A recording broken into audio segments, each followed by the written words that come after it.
update driver. So here you need to select browse my computer for drivers. Select from the list of available drivers.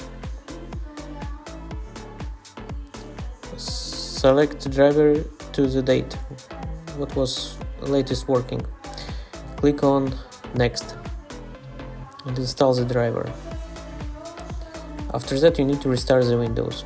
Still, if Windows is still not working, after restart you need to come back to device manager, select here device adapter, click on uninstall it and install it, and after that reinstall it and restart computer. Basically, after restarting your computers, it will install this driver automatically again.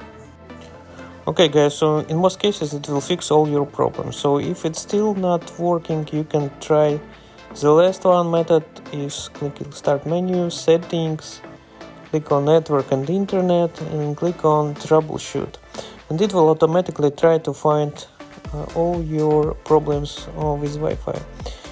If it's found, so simply click on next and check if this will help you. So guys, I hope this video was helpful. If you still have any questions about Wi-Fi and how to fix it, please describe your problem and I will try to fix your Wi-Fi or computer.